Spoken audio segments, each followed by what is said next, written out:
모두 잘 지내셨죠? 한 주 동안 불편하고 계속 건강하게 잘 지내시다가 우리 주일날 하나님의 자리에 모여서 예배드리고 함께 찬양할 수 있음에 진심으로 감사를 올려드립니다. 한 주 동안 각 가정, 각 개인마다 어려움을 있을 수도 있고 또 속상한 일도 있을 수도 있고 또 때로는 그리운 마음도 있을 수도 있고 때로는 나의 삶이 너무 버거워서 정말 힘들다라는 생각이 들 때도 있지만 이렇게 주님의 날 하나님 전에 나와서 함께 찬양하고 귀한 말씀을 들을 때 쓰임을 얻을 수 있는 저희에게 가족이 되어지기를 간절히 기도합니다. 이 시간 저희는 함께 주님의 찬양을 올려드리는데요. 언제 어디서나 주님은 저희들을 지켜주시고 또 저희들의 그늘이 되어주시며 고백할 수 있는 찬양이 되어지기를 원하며 함께 찬양하겠습니다.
전능하사 천지를 만드신 하나님 아버지를 내가 믿사오며 그 외아들 우리 주 예수 그리스도를 믿사오니 이는 성령으로 잉태하사 동정녀 마리아에게 나시고 본디오 빌라도에게 고난을 받으사 십자가에 못 박혀 죽으시고 장사한 지 사흘 만에 죽은 자 가운데서 다시 살아나시며 하늘에 오르사 전능하신 하나님 우편에 앉아 계시다가 저리로서 산자와 죽은 자를 심판하러 오시리라.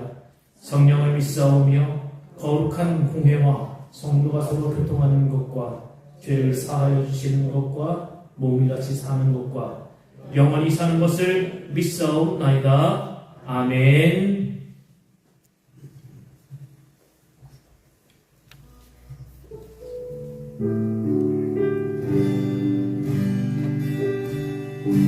우리 모두 예배하는 자 되어 온전히 영과 진리로 주를 예배하자.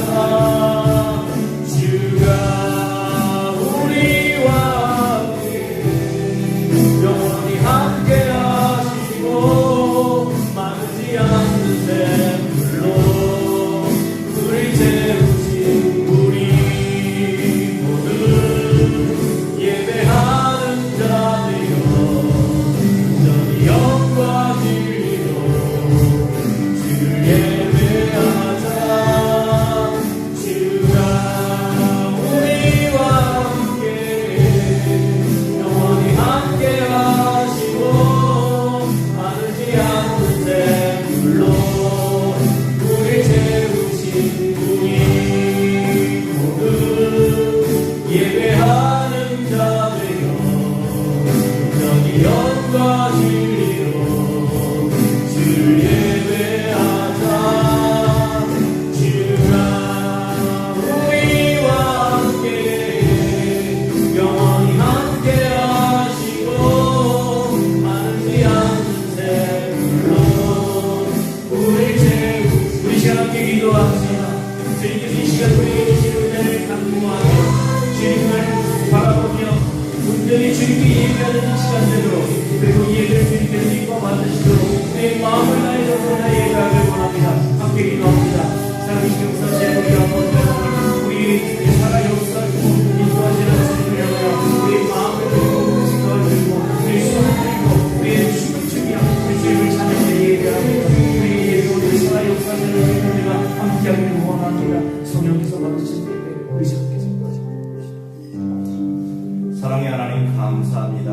한 주일 동안도 주님의 은혜와 사랑으로 살아온 주님의 백성들, 주님의 귀하고 복된 날 주님의 자리에 나와 함께 예배하고 찬양하고 기도하며 사랑하는 주님께 영광을 올려드립니다. 이 예배의 주인 되어주시고 이 예배의 의도자 되시며 또한 우리 믿음의 자녀들의 인도자 되어 주옵소서. 오직 주님만을 바라보고 사랑하고 의지하고 살길 원하면서도 세상에 살아가는 우리들 너무도 많은 시간을 주님을 잊고 살았습니다. 우리 주님 우리의 죄와 허물을 우리 주님의 보혈의 피로 깨끗게 씻으시어 이 예배의 산 제물로 기뻐받아 주옵소서. 아멘. 우리 믿음의 자녀들 한 사람 한 사람이 주를 위해 쓰임받길 원합니다.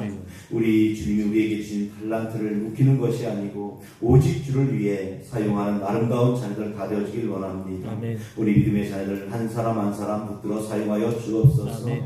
주님의 몸된 교회를 위해서 또한 이 지역에 우리 주님을 알지 못하는 이들을 위해서 우리 믿는 자들을 사용하여 주옵소서. 아멘. 주님의 몸된 교회가 오직 성령이 충만하여 주님의 복음과 주님의 사랑과 주님의 은혜를 땅끝까지 전하고 증거하는 데 쓰임받는 아름다운 교회 되도록 우리 주님이 축복하여 주옵소서. 아멘.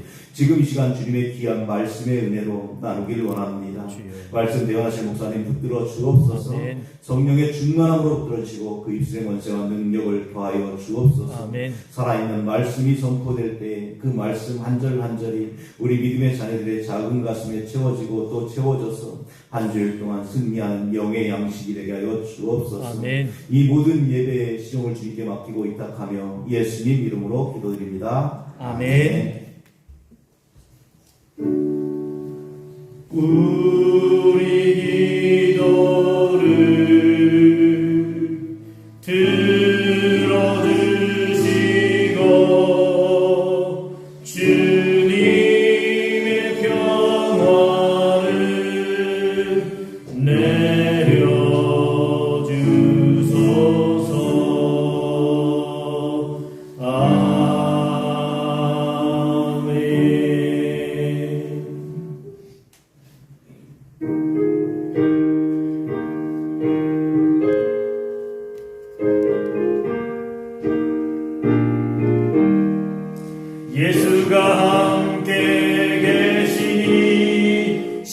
두려움이여 나가네 기쁨의 근원 되시는 예수를 위해 삽시다. 날마다 주를 섬기며 언제나 주를 기리고 그 사랑 안에 살면서 딴 길로 가지 맙시다.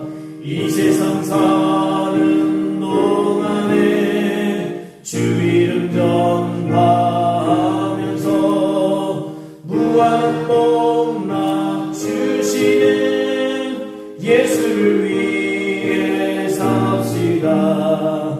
날마다 주를 섬기며 언제나 주를 기리고 그 사랑 안에 살면서 딴 길로 가지 맙시다.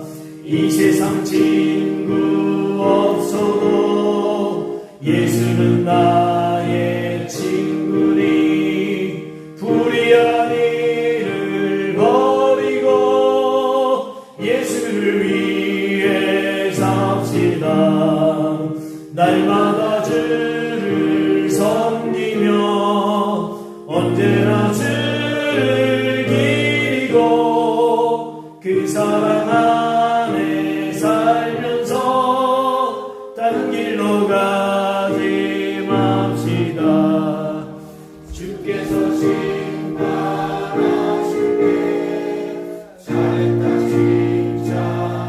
칭찬하리니 이런 상급 받도록 예수를 위해 삽시다. 날마다 주를 섬기며 언제나 주를 기리고 그 사랑 안에 살면서 딴 길로 가지 맙시다.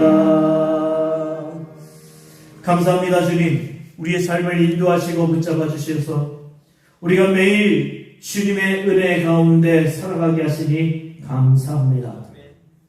또한 우리의 삶은 항상 주님을 향해 있으며 주께서 우리를 향해 베풀으신 은혜를 누리고 살아갈 수 있도록 우리가 죄의 종이 아니라 하나님의 자녀로 살게 해주셔서 감사합니다.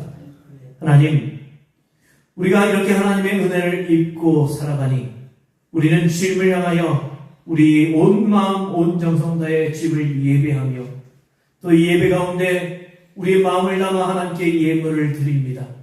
이 예물을 주님 기뻐 받아 주시옵소서. 주님 손길 위에 하나님의 한량없는 은혜를 넘치도록 부어 주셔서 우리의 삶이 늘 감사로 충만기를 원합니다. 또한 우리의 삶이 예배의 삶이 될 수 있도록 도와주시고 그 예배 가운데 우리 찬송도 끊어지지 않도록 인도하여 주옵소서. 이 예물이 쓰이는 곳곳마다 하나님의 은혜가 충만히 나타나기를 원하며 하나님의 교회는 더욱 든든히 서가기를 원합니다. 또한 이 땅 가운데 하나님의 은혜가 하나님의 사랑이 넘치고 또 넘쳐 흘러가게 인도하여 주시고 이 예물 정직하고 깨끗하게 사용될 수 있도록 인도하여 주옵소서. 주신 모든 것에 감사드리며 예수님 이름으로 기도하옵나이다. 아멘.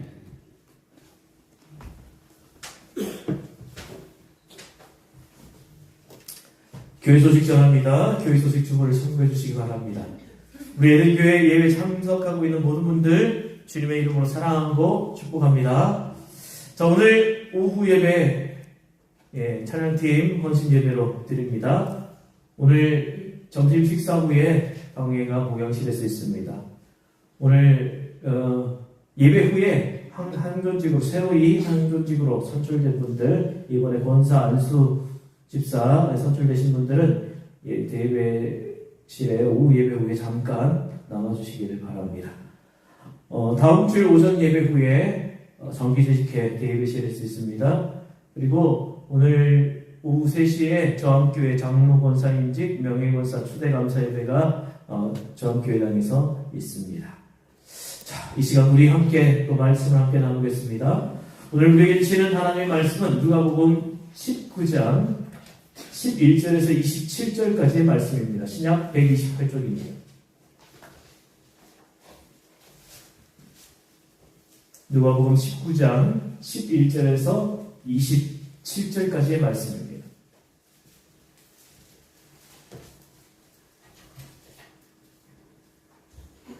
자, 이 말씀 교독으로 공독하겠습니다.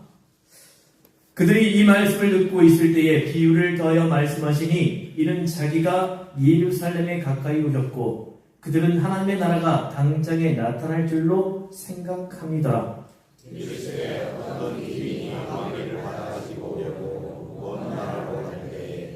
그 종 열을 불러 은화 10문화를 주며 이르되 내가 돌아올 때까지 장사하라 하니라.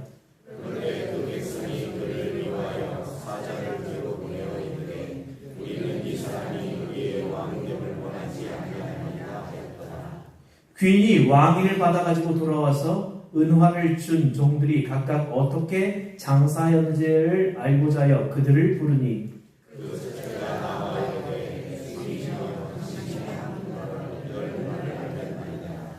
주인이 이르되 잘하였다 착한 종이여 내가 지극히 작은 것에 충성하였으니 10고을 권세를 차지하라 하고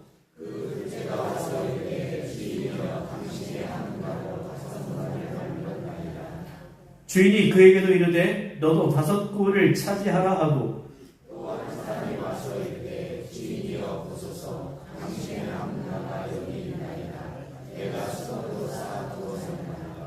이는 당신이 엄한 사람인 것을 내가 무서워함이라. 당신은 두지 않은 것을 취하고 심지 않은 것을 거두나이다.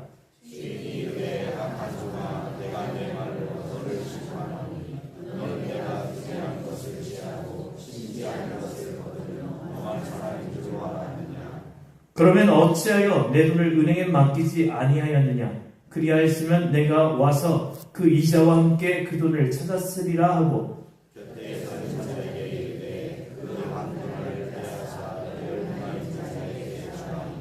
그들이 이르되 주여 그에게 이미 10문화가 있나이다.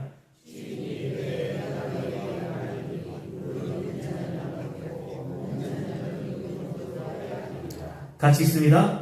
그리고 내가 왕됨을 원하지 아니하던 저 원수들을 이리로 끌어다가 내 앞에서 죽이라 하였느니라. 아멘.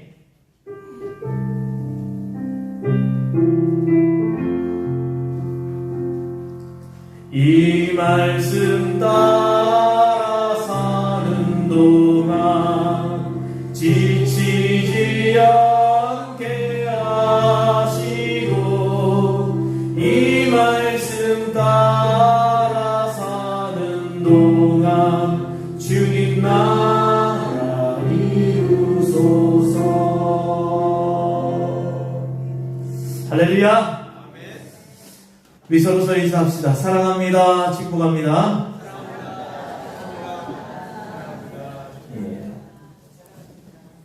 지난주에 이사할 때 안 일어섰고 웃고 계셨던 분들이 있죠. 제 기억 못할 줄 알았죠. 자, 일어서서 누군지 여러분 스스로 알 거예요. 일어서서 자, 우리 또 돌아다니면서 인사합시다. 나는 루디아에서 그랬다고 절대 얘기 못합니다. 자, 인사를 합시다.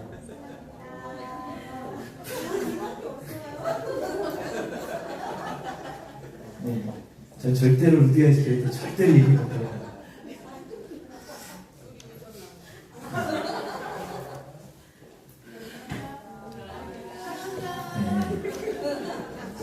아유, 이 꼼수를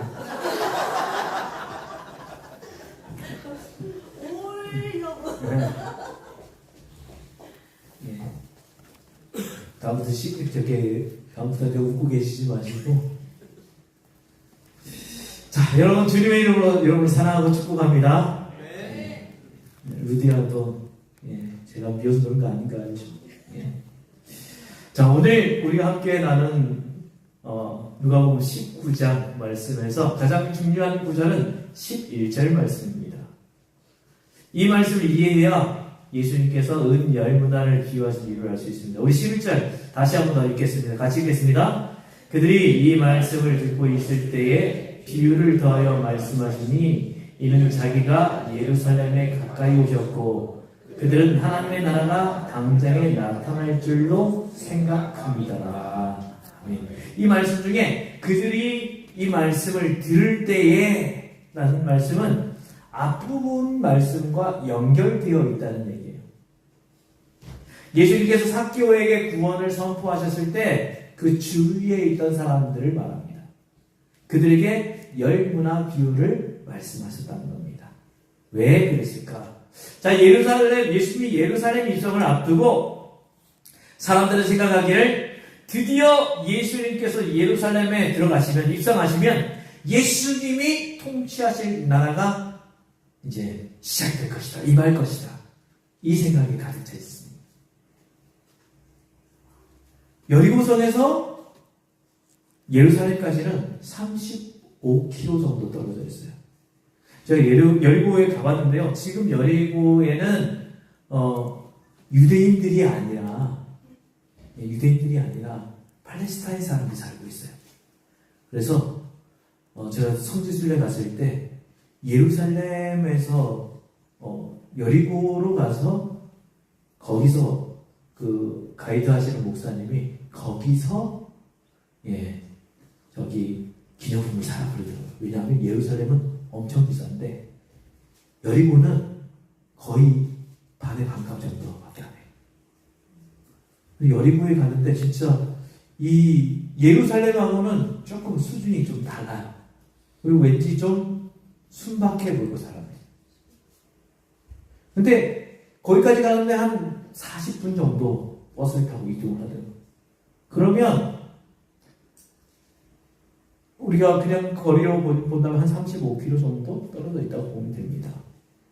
걸어서 가도 뭐 반나절 혹은 하루 안에는 충분히 갈 수 있는 거리죠.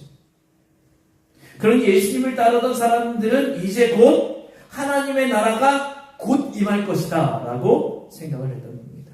예수님은 그들의 생각이 잘못됐다는 것을 지적하시면서 하나님 나라는 언제 임하는지, 그리고 하나님의 나라를 준비하는 제자들은 어떻게 살아야 하는지를 비유로 말씀해 주시는 거예요. 그게 오늘 본문 말씀 열문화 이야기입니다. 사실 우리에게 이와 비슷한 말씀이 있죠. 어떤 말씀입니까? 달란트 비유가 있죠.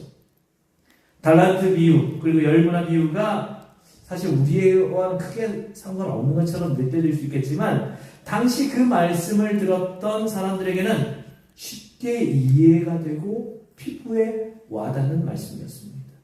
그들에게는 그런 역사적인 실제 케이스도 있었고 고대 근동에는 종종 그런 경우가 있었기 때문입니다. 오늘 예수님께서 말씀하신 비유와 똑같은 실제 케이스는 헤롯 대왕이 죽은 후에 있었습니다. 자, 헤롯 대왕은 예수님이 탄생했을 때 예수님이 태어나는 것을 못마땅하게 여겼던 인물이에요. 동방박사가 찾아갔던 인물이 바로 헤롯 대왕입니다. 그래서 예수님을 찾아 죽이려고 했고 못 찾자 생후 2살 이하의 사내 아이들 다 죽여라. 그래서 예수님은 도망갔잖아요. 애굽으로까지 도망을 갑니다. 그 헤롯 대왕이 자신이 통치하는 왕국을 세 아들 안디바, 빌립, 아켈라오에게 분할해서 넘겨줍니다. 이 아들 중에 헤롯 아켈라오는 왕위를 계승한다는 황제 인준을 얻을 목적으로 로마를 가죠. 그러나 유대인들은 아켈라오 역시 포악한 사람이었기 때문에 그가 왕이 되는 것을 원하지 않았습니다.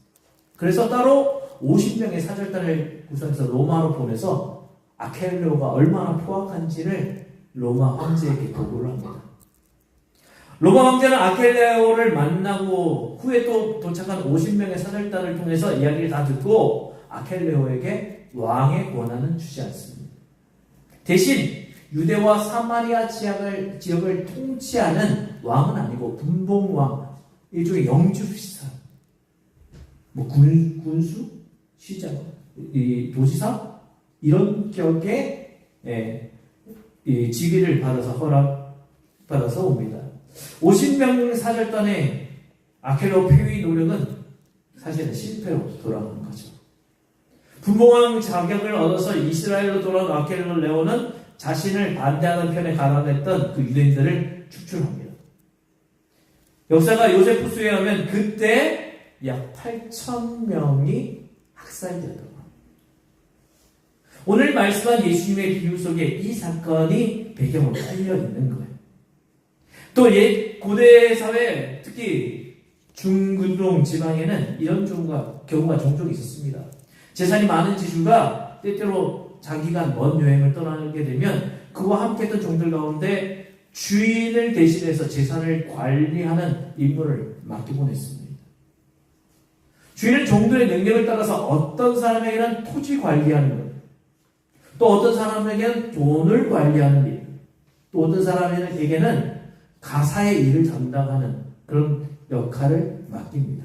종이라고 해서 뭐 자유가 없고 그런 개념이 아닙니다. 이 사람에게는 그래도 자유가 있었고 그리고 사유재산의 기회도 있었습니다. 자, 이런 책임을 맡은 정도는 주인이 돌아올 때까지 주인이 맡은 일을 대신 수행하는 겁니다. 주인은 그가 신임하는 종들에게 거의 정권을 위임하기 때문에 주인의 자식들이라도 어린 경우에는 종의 지시를 따라야 했습니다. 이렇게 주인으로부터 토지, 돈, 가사, 주인 돌아올 때까지 이것을 맡은 종들은 주인을 대신해서 매우 충성스럽게 자신의 일을 감당합니다. 어떤 종들은 주인이 있을 때보다 더 열심히 일해가지고 더 열심히 자기 능력을 발휘해서 자기가 맡은 분야를 탁월하게 수행을 했습니다. 그러나 반대로 소심하고 창의성이 없는 종은 아주 소극적으로 일을 해서 겨우 현상 유지를 하거나 어떤 때는 다 홀라당 다 까먹는 경우도 있었답니다. 예수님이 지금 이 열문화 비유를 하실 때 이런 역사적인 사실과 또 일반적으로 그 주변에 일어났던 이야기를 가지고 예수님이 자신에 대해서 말씀하시는 거예요. 이 비유를 통해서 예수님은 하나님 나라는 예수님이 예루살렘의 입성으로 이루어지는 것이 아니다라는 것을 말씀합니다.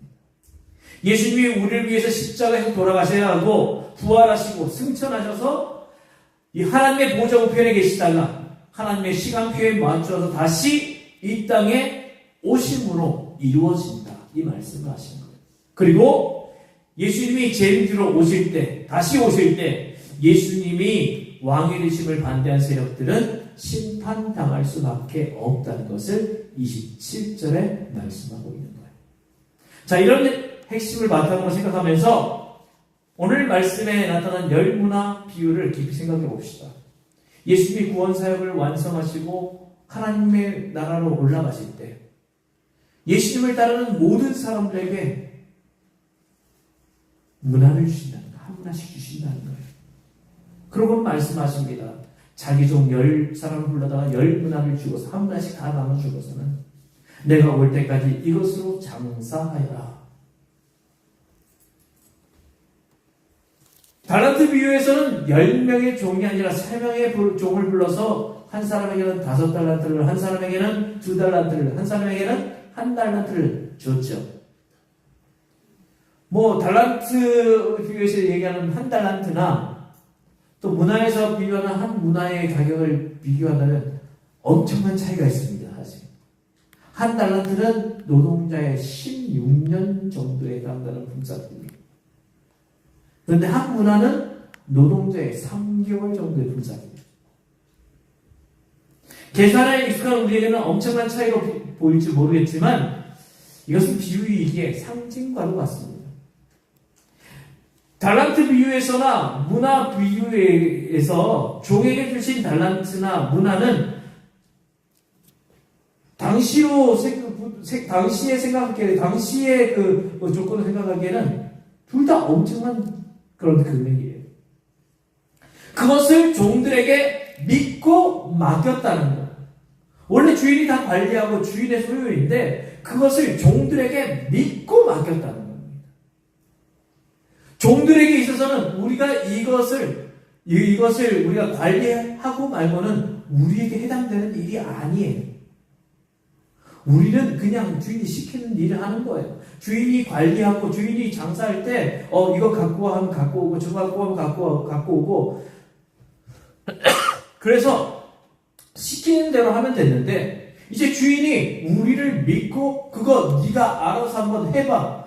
내가 이것을 할 수 있는지 없는지 주인이 그것부터 물어보지 않았습니다. 그냥 맡겨준 거예요. 종의 입장에서는 금액의 문제가 아니라 신분의 문제였습니다. 아마 하루치 품삯만 주었더라도 종들은 열심히 일했을 겁니다. 그래서 설명을 드린다면 주인은 종들에게 이제 종이 아니라 지금부터 너희는 자유인으로서 너희 스스로 생각하면서 해봐 라고 얘기했던 거죠. 특권과 기회를 준 겁니다. 이 비유에서 문화는 특권과 기회를 의미합니다. 지금 주인은 그들에게 지혜와 창의력을 가지고 현재보다 더 나은 현실을 만들어 놓기를 기대했습니다. 주인은 그 돈을 주면서 돈 많이 불려나? 이렇게 얘기하지 않았습니다. 그는 그 돈을 주면서 그냥 자신과 함께할 동반자로 종들을 맞이하기를 원했던 거예요. 한 문화씩 맡긴 후에 이제 시간이 좀 지났습니다. 우리처럼 그냥 금방 갔다 오는 것이 아니라 그 당시에는 교통편도 많지 않았기 때문에 아마 시간이 꽤 걸렸을 거예요. 드디어 주인이 돌아왔습니다. 그리고 종들에게 맡긴 책임에 대해서 보고를 받습니다. 첫 번째 종이 보고합니다. 주인으로부터 부여받은 책임으로 열심히 일해서 10배의 결과를 남겼습니다. 주인은 그의 창의력과 신실성에 감탄하면서 그를 칭찬합니다. 수고했다.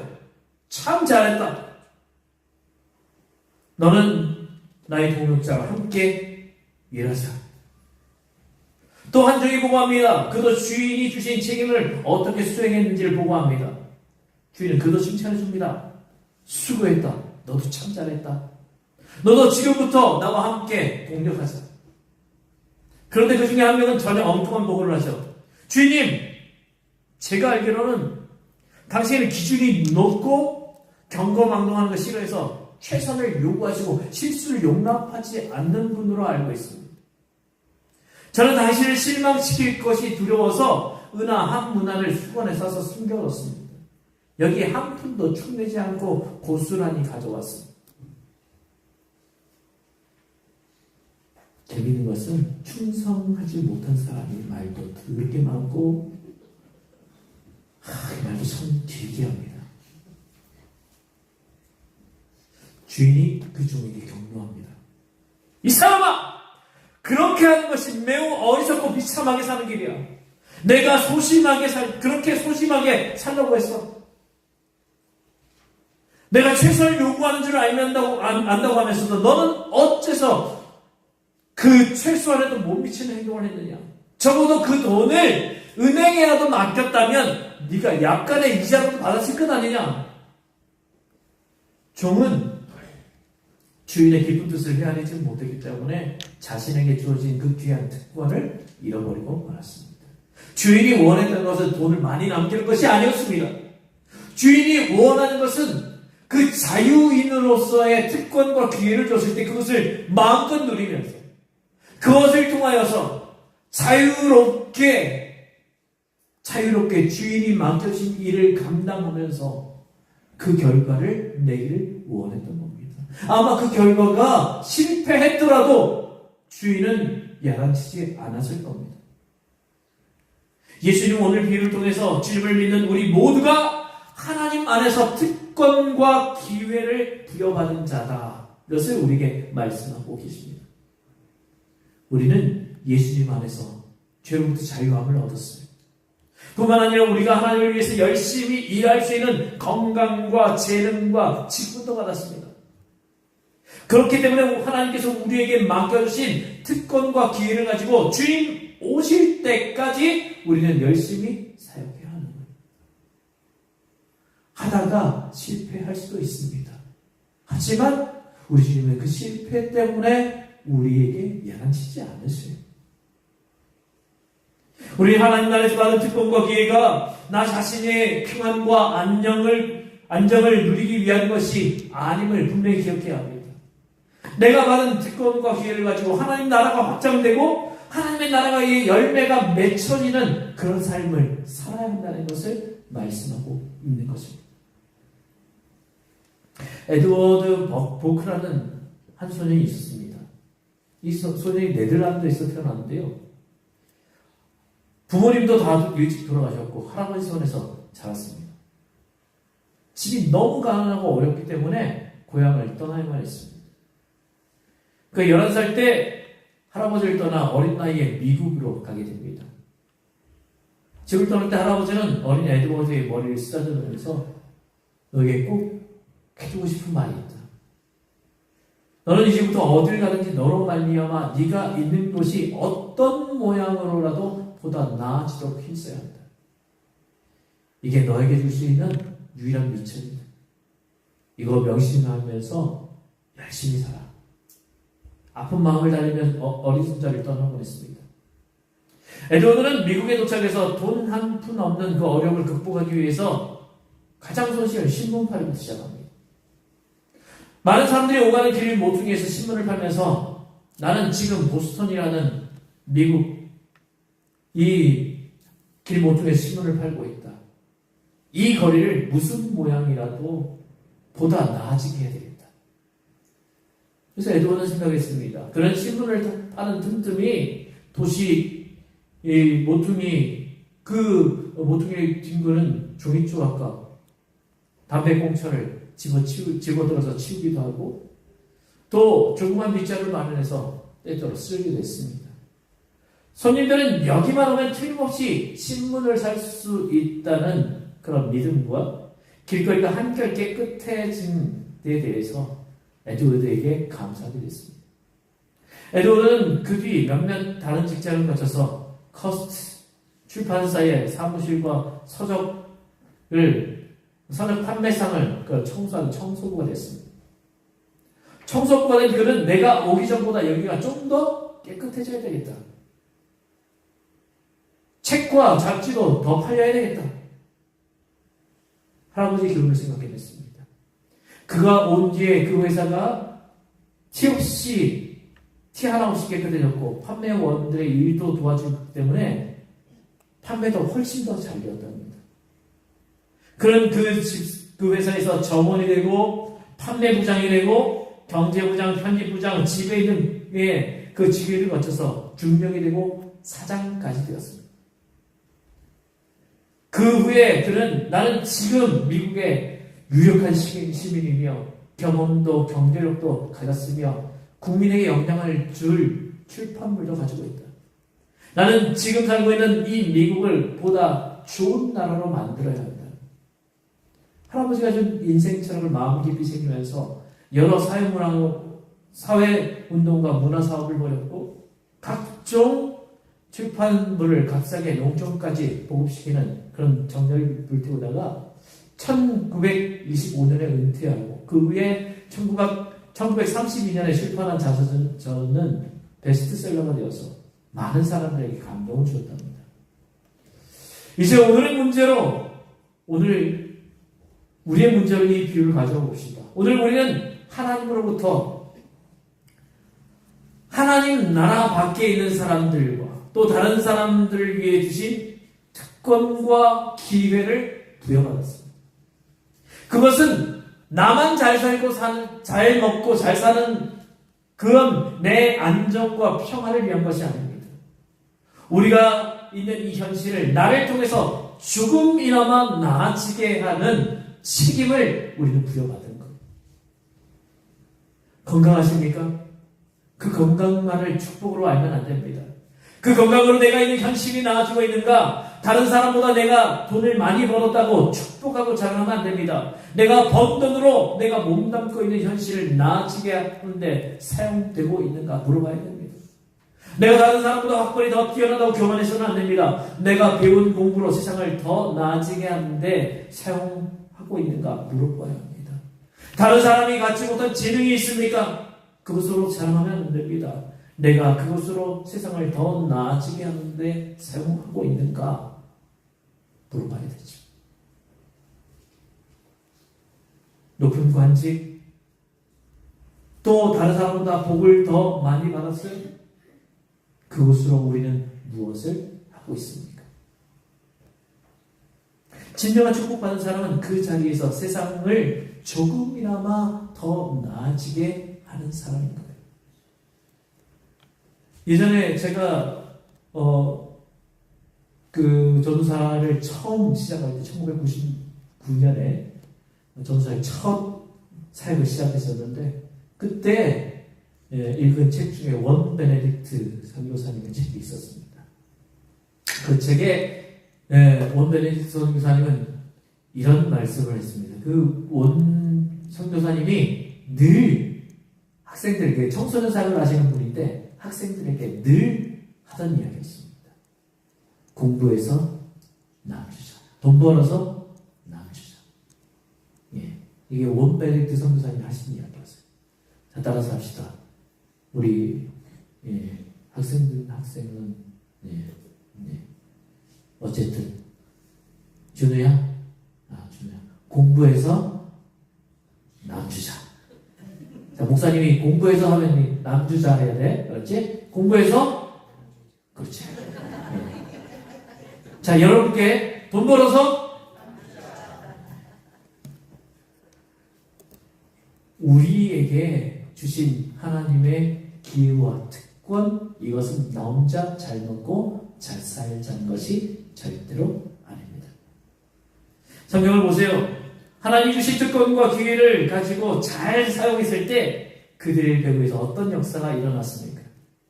오순절 성령 강림으로 베드로 사도는 사도직의 특권을 확인합니다. 그 특권을 기회로 삼고 순종하며 믿음으로 행동한 자, 그로 인해 하루에 3,000명, 5,000명이 회개하는 역사가 일어났습니다. 스테반 집사라는 특권을 이용해서 기회를 삼고 사내들인 공회 앞에서 담대하게 설교를 합니다.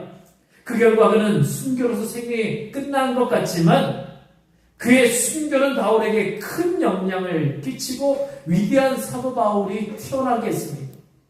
그 사도 바울을 통하여서 온 세계 가운데 복음이 전해지는 은혜가 나타났습니다. 빌립 집사는 자신이 받은 특권과 기회를 가지고 사마리아로 내려가서 교회의 문을 열어주었고 또 사막으로 가라는 주님의 음성에 순종하여 에티오피아 내시에게 복음을 전해서 아프리카에 복음이 전해지는 역할을 해내게 되었습니다. 오늘 열문화 비유를 통해서 하나님은 우리에게 나의 안녕과 평안만을 위하고 자신의 것을 잃어버리지 않으려고 하는 자는 모든 것을 잃어버리는 결과를 가져오지만 우리에게 하나님이 주신 특권과 기회를 가지고 최대한 활용하는 자들에게는 내 삶을 현장 가운데 나를 통하여서 더 나은 삶의 현장으로 변화시키고 장차 오실 주님 앞에 많은 상급을 받게 되는 놀라운 은혜를 주신다고 오늘 말씀을 이야기하고 있습니다. 저는 오늘 설교를 두 가지 질문을 드리면서 마치려고 합니다. 솔직하게 한번 대답해 보십시오. 예, 소리 안 내도 되고 마음으로 한번 대답해 보십시오. 여러분은 하나님께 받은 특권과 기회를 잘 활용하고 계십니까? 자, 대답해 보세요. 여러분으로 인해 여러분이 속한 삶의 환경이 발전되고 변화되고 나아지고 있습니까? 나 때문에 내 주변이 좀 나아지고 있습니까? 좋아지고 있습니까? 밝아집니까? 행복합니까? 기도합시다. 이 시간 우리 함께 기도하기 원합니다. 함께 기도할 때 주님, 열문화를 받은 그 10명의 종들 가운데 내 모습은 어떤 모습인지 내게 주신 특권과 기회를 잘 활용하게 되기를 원합니다. 또 나로 인해 내가 선 곳이 변화되기를 원합니다. 바뀌길 원합니다. 좀 더 나아지길 원합니다. 내가 있기 때문에 우리의 가정이, 직장이, 내가 속해 있는 어떤 공동체가, 내가 가는 곳에서 나 때문에 그곳이 밝아지고, 나 때문에 그곳 사람들이 행복해지고, 나 때문에 그곳에 하나님의 은혜가 나타나는 그런 은혜가 있도록 도와주시옵소서. 함께 기도합시다. 우리 아버지 하나님, 주님께서 우리에게 주신 이 말씀 붙잡고 우리 기도합니다. 하나님께 받은 기회와 특권, 하나님께서 우리에게 주신 이 기회와 특권을 잘 활용해야 하는데, 혹시 우리가 그것을 한 문을, 이 어떤 그 문화를 받은 사람 중에 그 문화를 고이 싸서 간직하고만 있는 그런 어리석은 모습으로 서 있지는 않는지 다시 우리를 돌아보기를 원합니다. 하나님께서 이 특권과 기회를 주실 때에 이것을 통하여서 우리가 자유인으로서, 또 하나님의 은혜를 맡은 사람으로서 자유롭게, 또 우리가 이 신분의 변화를 가지고 또 기쁨과 감사함으로 주님께서 주신 이 기회를 잘 활용하기를 원하신다는 것을 기억하기를 원합니다. 주님께서 오늘 우리에게도 이런 일들을 우리에게 허락해 주시고, 또 우리 주변의 삶으로 우리를 보내시는 것을 우리는 기억하기를 원합니다. 우리 가정으로 우리 있도록 우리가 간 곳곳에서 하나님께서 우리에게 주신 이 특권과 기회를 활용해서 하나님의 은혜를 나타내고 드러내야 하는데, 아버지, 우리가 그렇지 못했다면 우리 용서해 주시고, 우리 다시 이 특권과 기회를 잘 활용할 수 있는 하나님의 사람으로 살아갈 수 있도록 인도해 주시기를 소망합니다. 또한 아버지 하나님, 아버지, 내가 이 속한 곳에서 내 삶의 환경이 변화되고 발전되고 또 나아지고 그런 모습들이 나타나기를 원합니다. 이 특권과 기회를 잘 활용하여서 주님께서 나를 보내신 곳이 바로 주님의 은혜로 아름답게 변화되고 좀 더 나아지고 기쁨이 가득하고 웃음이 가득하고 또 더 부드러워지고 더 활기찬 곳이 될 수 있도록 우리를 그렇게 사용하여 주시고, 또 우리를 통하여 그곳이 변화될 수 있도록 인도해 주시기를 소망합니다. 하나님께서 우리 각 사람 위해 보내신 이 아버지 놀라운 일들 통해서 주님, 우리가 이런 일들을 감당해 나가며 주님 모시는 그날에는 잘하였다, 정말 착하고 충성된 종이라고 일컬음 받을 수 있는 아버지, 그런 우리가 될 수 있도록 주님 인도해 주시고 붙잡아 주시기를 간절히 구하고 원하십니다. 사랑하는 우리 주님, 주님께서 우리에게 말씀하여 주심으로 이 말씀의 은혜가 우리 가운데 가득하기를 소원합니다. 우리가 선 곳에서 우리는 한 문화를 주님 앞으로 받아서 이 문화를 가지고 정말 이 특권과 기회를 활용하여 하나님을 위하여서 사역해야 하는데, 우리는 그것을 나 자신만을 위해서, 나 자신만은 평안하면 된다고, 나만 그냥 지내면 되지, 그저 그렇게 살아가고 있지는 않는지 우리 자신을 돌아보기를 원합니다. 우리에게 맡겨진 이 문화를 잘 활용하여 주님의 은혜와 영광을 드러내고, 또 그곳에 조금이라도 우리 하나님의 은혜를 나타내고 드러내기를 소원합니다. 우리 성도들 가는 곳곳에서 하나님, 그곳이 더 아름다워지고 더 밝아지고 더 부드러워지고 더 기쁨이 충만한 곳이 될 수 있도록 인도해 주시옵소서. 그래서 우리 성도들이 가는 곳, 그 가정은 주님의 은혜로 더 화목해질 수 있도록 인도해 주시옵소서. 주님을 찬송하는 소리로 가득할 수 있도록 도와주시고, 온 가족이 함께 주님을 예배하는 그 은혜를 허락해 주옵소서. 직장 가운데 나갈 때는 그 직장에 유난리와 같은 하나님의 은혜를 끼칠 수 있는 그런 사람들이 될 수 있도록 도와주시고, 또 많은 사람들에게 선하고 아름다운 영향력을 끼쳐나갈 수 있도록 인도하여 주옵소서. 주님, 우리에게 가진 것이 많지는 않지만 이것들을 사용하여 그곳에 조그마한 빛이라도, 조그마한 변화라도 드러내고 나타낼 수 있는 우리가 되도록 우리를 사용하여 주시옵소서. 그래서 주님께서 다시 오셨을 때 우리는 착하고 충성된 종이라 일컬음 받을 수 있도록 그렇게 우리를 사용하여 주옵소서. 이후에 우리가 주님으로부터 받을 그 은혜를 누리기를 소원하며, 이곳에 있는 우리 성도 한 사람 한 사람이 그 은혜와 복된 길을 걸어갈 수 있도록 주님 함께하여 주옵소서. 예수님 이름으로 기도하옵나이다. 아멘. 우리 일어서서 찬양합시다.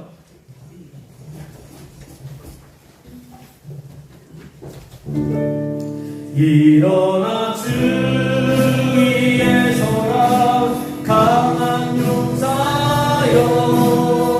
주님이 너와 함께 하시네.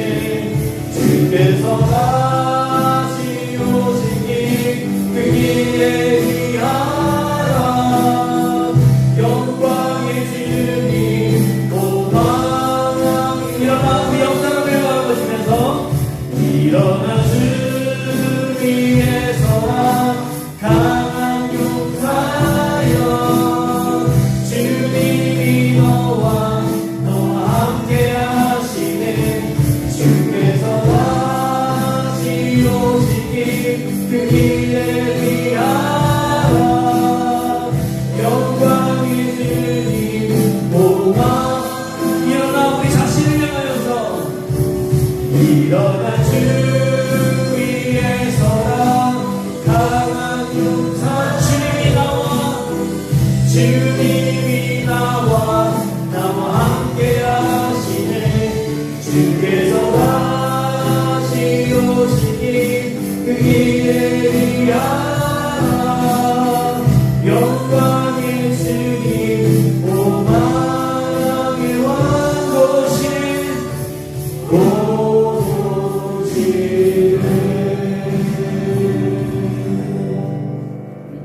우리 축도하기 전에 우리 황 권사님, 황 권사님 수술하고 통깁세다 이제 풀고, 오셨네요. 주님께서 우리 권사님에게 같이 은혜를 주실 수 있습니다. 우리 박수 한번 주시죠. 고생하셨어요. 기도합시다. 지금 우리 구주 예수 그리스도의 은혜와 하나님 우리 아버지 우리를 지극히 사랑하심과 성령의 역사하시며 감동하시며 은혜 베푸심이 우리에게 주어진 하나님의 문화, 기회와 특권을 가지고 우리가 우리 주변을 변화시키고 우리 주변을 낫게 그렇게 만들 수 있도록 우리와 함께 하시며 우리를 사용하 주시옵소서. 이 고백이 우리의 삶에 가득하기를 원합니다. 주여, 이곳에 있는 우리 성도들의 삶을 붙잡아 주시옵소서. 믿음의 역사 가운데 하나님의 은혜를 나타내시옵소서. 날마다 하나님의 은혜가 충만하게 하시기를, 그리고 늘 동행하시기를 간절히 축원하옵나이다. 아멘.